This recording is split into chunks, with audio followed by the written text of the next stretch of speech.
Hey, Jewel, what's up? Hey, how you doing? We're rocking on, dude. What are you doing? Oh, just taking care of the littles. Taking care. I'm not. I'm kind of doing that with Kelly, except she's an old. What's up? Oh, just needed some of the neighborhood-friendly doctor advice on something that I've kind of been relatively struggling with for quite a while. So I'll start off with my question of, how do I overcome my habit of being habitually late so I don't impact my children's needs and my husband's feelings? Are you a Kelly plant? I feel like she Kelly's planted pretty you awesome. because I may or may not have Kelly's been pretty 20 awesome. minutes Who to wouldn't this want to be show. her? Do what? Say that again. I said I may or may not have been 20 minutes just starting this show. Late. 20 Oh, minutes late. well, see, I do relate to you there, Dr. John, because I know you've mentioned that on your show, and I'm like, oh, me too. And I may or may not have been late to the speaking event I was at before this and to my court appointment that I was at before that. Maybe, allegedly. Good grief, Allegedly. Jewel. Okay, so we'll work through this one together. Tell me about it. Sounds good. So I am a stay-at-home mom, and I am also a former military wife. I'm married to a Marine, and so he's. This makes it so much better. So good. It does, and of course, as you probably know, it's the whole if you're not early, you're late, and he still chose to say I do to me. So, man, you must this has always be. been a problem. Yeah, you must be amazing. One time, my wife, I came home and I was like for lunch from work, and I came home for lunch and I was eating lunch with her, and we were having like a good lunch, and I was like, oh gosh, I gotta go. And she stopped and she goes, you must be amazing at your job. And I stopped and like turned and looked at her. That's not really her thing. She's not like a words of affirmation person. And I was like, really? And she goes, yes, because you are such a disaster in every other part of your life that you must be so good that they put up with that. And I was like, oh, that was not a compliment. And then I left. So yes, you must be amazing at your life. Good for you, Jewel.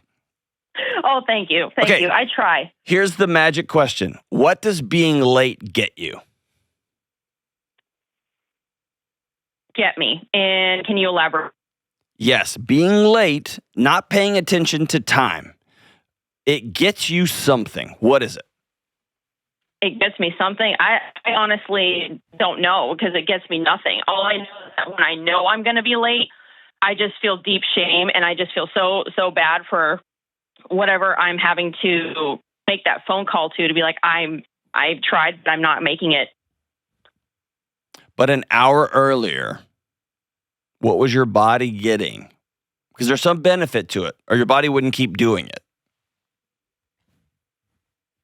I don't know. I've never really thought of it like that. I'm not sure. Well, your body gets something. Maybe it's you don't like control, or maybe you don't like paying close attention all the time, or you like who knows what the thing is, or you like just having fun, or like I honestly have to be hyper intentional because it doesn't occur to me. Or here's another thing. When somebody starts talking to me, especially about something of importance, I think it is incredibly disrespectful to cut that conversation off and to end it. And it wasn't until somebody said, hey, when you're late and we're all in this room, that's incredibly disrespectful. And I thought, oh, now I have to choose a path of disrespect, like in my guts, right? I have to pick that. I don't know. What does your body get? Because I spent a lot of time mining my life trying to figure out what it is. It's interesting, because saying what do I get is really interesting turn of phrase, because I'm like, I'm not really sure, because it really doesn't give me anything except anxiety, but it's the idea that I try to prep as best I can for whatever I have to leave the house for, but yet it seems like no matter how much prep I do, something always kind of gets in the way, whether it's I'm having to break up children fights, or it's the constant barrage and interruption of me trying to just get ready to leave the house, or I also struggle with a lot of sleep deprivation. And so it's also the fact that sometimes I'm not able to get up when I set my alarms to it, but I don't really know exactly what I get out of it. I get nothing positive out of it. I disagree. No? Yeah. Okay. Because often I get 5 more minutes of joy, or 5 more minutes of sleep, or 5 more minutes of, we don't have to be there 7 minutes early. And it's a little bit of control, because it's the only control I got. That's interesting. Yeah, I don't know. And a lot of that is not conscious. It's a body fighting back against a system, or fighting back against a river that it feels like it's getting dragged downstream all the time. And I'm making this call about me, and I don't mean to, but this is like one of my nightmare scenarios. Since I was a little kid, I've always felt like I got dropped into a world that I had to accommodate everybody else's everything all the time forever. Teachers, schools, coaches, class, and I'm feeling it right now. There's times I just want to freaking exhale. Mm-hmm. And I feel like there's times that my body fights for me. It just slows down. And that's not an excuse. Yeah. What's your body get? What do you think? I don't know. Honestly, I thought knew coming into the call. I knew, but I know that I can tend to be controlling. I try really hard not to, but it's the negative effect that I don't like. And so when you're saying, what do I get? To me, it's like, I really don't get a lot. I mean, smoking makes you cough. It makes everything stink, but it also gives you something. It'll kill you, but you get something from it. Drinking will kill you. It makes you annoying at parties. It ruins your sleep, but it stops the thing right the second. Right. So maybe that's the homework assignment. And maybe, it was important for me to ask people that I love and care about, because they were able to see it. Like, what do I get from being late? And it's less about what I get from being late and what do I get about not planning? What do I get from not paying attention? And what things in my life must be true? You nailed my number one. If I'm going to honor and respect the people around me, I have, and that means showing up on time. That means showing up prepared. All those things. I got to get sleep. Mm-hmm. My brain doesn't function. I've got friends who can just roll out and go. My brain stops. Right. Cool. I just know that about myself. I have to disappoint people, which I hate doing, and I have to leave when I'm in the middle of a conversation, because I promised somebody I would be there at their meeting at whatever time. Well, I will say that I do relate to what you're saying, as far as it's hard for me to cut off conversations too when I know it's gone too long or I have to leave. Yeah. You know why? I will say one thing. Why? The whole world rests on your and my shoulders, Jewel. And if we're not there, then the whole thing will collapse. So we just got to always be there. And that's not true. Just a story we tell ourselves.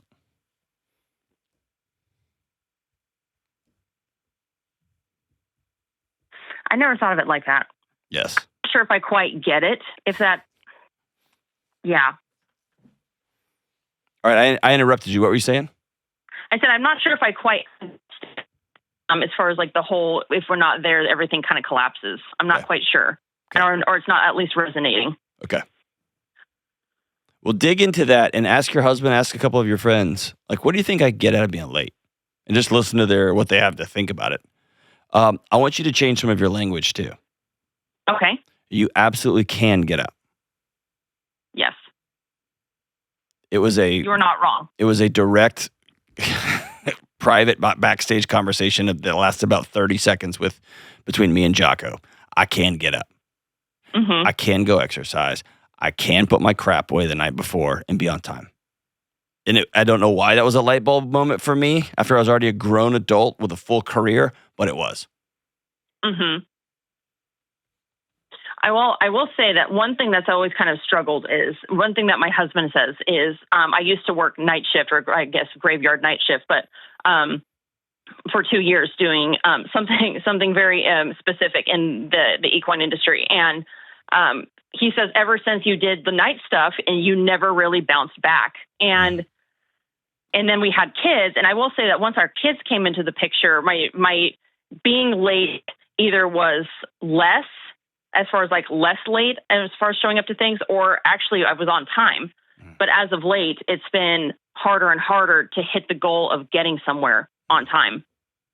And also was one of the things that I've also struggled with is I had two very different parents. One was always on time and one was ungodly late, to where it was, I joke about him now as an adult, where I'm like, why even show up at that point? Right. So I had two very different scopes of parents of what that looked like. And you're probably frustrated actually by both of them. Yes, I was. Okay. Because it felt like, I don't know if this helps, but it felt like because my parents were split up, is if my father was late, it was somehow my fault because I didn't somehow keep him in line. Ah, gotcha. Yeah. So all of that is important context. And I'm going to tell you what I tell myself on a regular basis. That's not an excuse. I got to be on time. You're absolutely right. And so the magic word for me has been intentionality. And the other set of magic words, the phrase I live by is don't forget to remember. Mm-hmm. And those two things have been the transformation. And I'm not perfect at it. I slept horrible last night. My sleep wasn't good. And I've been stumbling around all day, just fumbling through this and then this to this. And I know that. So I have to be hyper intentional about this evening so that I can start anew tomorrow. I need to blow up all my systems. I had a rough day. That's fine. I was late a few ways. And by the way, me being late today wasn't my fault. It just was. And okay, cool. I'm going to get up and go again tomorrow. And I think there's a level of intentionality, but I think shifting the language to no, you can. I can. And by the way, you're absolutely right. When you're late, you're not the worst person ever. Oh, but it feels like that. I know. It feels, it's the looks, it's the behavioral change, it's the change in pitch and tone of voices. It sucks. And I personally carry that all the time. So this goes two ways, okay? Mm-hmm. I'm trying to think of the right way to say it. Because your house is not my house. Here's the piece that we had to make in my house. It's when my wife sat down and told me, when we're late to church, I get embarrassed walking in late. Never occurred to me. Mm-hmm. Mm-hmm. I'm embarrassed. I don't like everybody turning and looking at me. Well, I don't ever want my wife to be embarrassed. Ever. Right. You're married to a Marine, for God's sake. If somebody's late, everyone dies, right? That's the way they treat you. And so exactly. I have it in my guts now. We're going to be on time. And on the occasion that I'm not, she'll walk downstairs. If I'm not ready, if I'm dilly-dallying around, or sometimes I'm outside because I need to fix a sprinkler 14 minutes before church starts, and the kids are me and Josephine are wrestling about. She'll hop in her car and she'll say, "I love you. I'll see you soon." And she'll hop in the car and she'll go. That used to enrage me because I was just ashamed. I was embarrassed. Mm-hmm. And now, cool. I honor that. I drive myself. There's no anger or mad. Nobody's mad. And here's why. She knows who she married. And she knows I'm working on it. And I know who I married. And I know she's working on it. Mm-hmm. And now it's just about mercy. It doesn't need to be a State of the Union every time. Once every 2 or 3 months, I'm late to something. Mm-hmm. And I don't need to be keeping score on the few times I'm downstairs 5 minutes before she is. And I'm like, oh, okay, look at this. Who's on time now? That's a waste of time too. Right. I just get to make a choice. Mm-hmm. Most of the time, I haven't taken care of myself, or the thing I'm going to, I don't really want to go to. I definitely feel the second half of that. Okay. You need to be honest about that. That changed my life. Yes. I don't want to go to this event or this dinner or this thing. Mm-hmm. And what I found is it's much more integrous to just say that out loud and to deal with that level of disappointment. Let's have that conversation, and let's not make up some proxy war where I'm dragging out the door and they're mad about, because that's not about the real thing. Mm-hmm. Is that fair? That is fair. Yes. Okay. You're not a terrible person. I would say, I guess it's just harder when, say, your other half says, well, we're expected to go. And like weaseling, or like backing out at last minute. That's why you back out first minute. Right. And if you're honest, that's probably the conversation you need to have in your home. Mm-hmm. That now that we have 2 kids, y'all haven't done the work of saying, okay, our entire life is different now, and we got to build a new marriage. Right. And I used to be able to have my full life and we built our marriage, and I could go to all these little things that, quote unquote, we're expected to be at. Our world is different now. Right. We need to have that new marriage building conversation. And by the way, that could be fun and adventurous because he doesn't want you somewhere where you don't want to be. And normally he doesn't. He doesn't actually. No, it's a lot of times I tend to be more of a yes person, like, yes, let's do all the things, or I tend to that's it right there. Overstock my plate. There you go. Yeah. Yeah. It's and then you have you have 2 little kids, right? Yes, I do. And I'm also a part-time horse trainer. So Yeah, there's that. Because why not? And we have 19 things that you plan to do before breakfast. And then how old are your kids again? You said it earlier. They are almost 4 and 2. Okay, so yeah, your 4 and 2-year-olds are off going blah, blah, somewhere in the corner. And you have, it's 8:15 and you're walking out the door for your 8 o'clock appointment. And your 4-year-old and 2-year-old are everywhere. And they're the problem. Like, I just can't get these kids. Yeah, okay. Maybe we start at 5:30 a.m. and we don't plan anything on those days when we have those early things. It's just about intentionality. And we're really intentional about, I don't want to be at this thing at 8 o'clock. We're expected to go. Let's talk about that expectation. Because we get to build our life that we want, that works for us. And I'm not going to live that life where, well, I just expected you don't get a vote in our house. And then when it comes to doing a job, going to work, I got to go to work, then I got to figure that one out. I got to go to court, I got to figure that one out. And so I think it's about having those conversations beneath the conversations, but all of that is, I'm going to be intentional. How can I love you? Don't forget to remember how good it feels when you roll in 5 minutes early versus 5 minutes late.